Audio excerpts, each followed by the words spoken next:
The Kenyan economy is flashing warning signs. Even the nation's wealthiest are not immune to the turmoil. Peter Munga, a name synonymous with financial success, is facing a very public battle.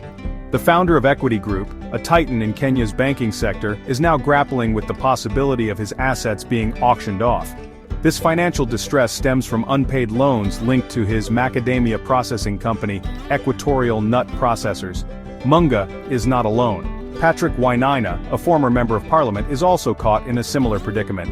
Wainaina, known popularly as Jungle, built his fortune in the transport industry. He too invested heavily in the macadamia sector, only to find himself facing mounting debts. These cases, once unthinkable, are no longer isolated incidents. They are instead powerful indicators of a much deeper economic malaise afflicting the nation. These stories of financial distress are sending shockwaves through Kenya. The very fact that individuals of such stature, known for their business acumen and financial prudence, are facing such difficulties is deeply unsettling. It paints a stark picture of an economy teetering on the brink, where even the most successful entrepreneurs are struggling to stay afloat. These are not merely tales of individual misfortune.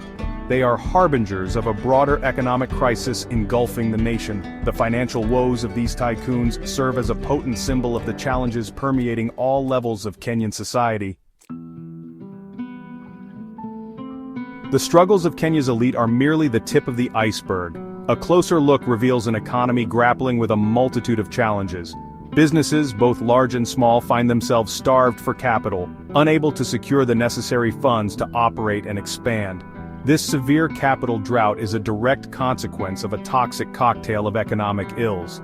The Kenyan shilling continues its downward spiral, losing value against major international currencies. This depreciation makes imported goods more expensive, further fueling inflation and eroding purchasing power. Consumers, feeling the pinch, are forced to cut back on spending, creating a vicious cycle that further stifles economic activity. Adding to the woes, interest rates have skyrocketed, making it prohibitively expensive for businesses to borrow money. This credit squeeze is choking the life out of the private sector, pushing many businesses to the brink of collapse. Meanwhile, the government, in a desperate bid to raise revenue, has resorted to excessive taxation.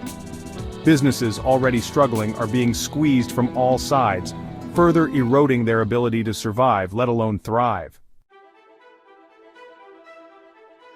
The roots of Kenya's economic woes run deep, entwined with systemic failures that have plagued the nation for decades. Many experts point to outdated governance structures inherited from the colonial era as a primary culprit. These antiquated systems, ill-equipped to handle the complexities of a modern economy, are seen as a major impediment to progress.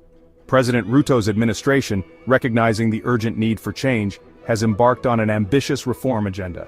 The aim is to modernize these outdated systems, streamline bureaucracy, and create a more conducive environment for businesses to flourish.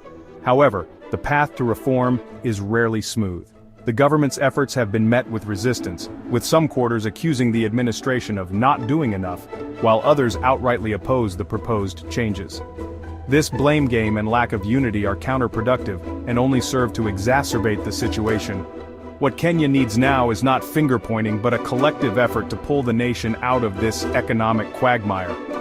The government needs to double down on its reform efforts, demonstrating a genuine commitment to tackling corruption and fostering transparency.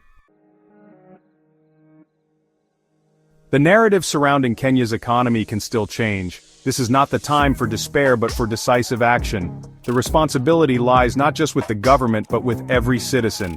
Kenyans must demand better from their leaders, holding them accountable for their actions and pushing for policies that prioritize sustainable economic growth. Supporting the government's reform agenda is crucial. This requires active engagement from all stakeholders, businesses, civil society, and the general public. Open dialogue, constructive criticism, and a willingness to compromise are essential ingredients in this process. It is time to move beyond the rhetoric and engage in meaningful action that translates into tangible results. The road to recovery will undoubtedly be long and arduous. It will require patience, perseverance, and a collective spirit of nation-building. However, by confronting the challenges head-on, with unity and a shared vision, Kenya can overcome this economic crisis and emerge stronger on the other side. The time for complacency is over. The time for action is now.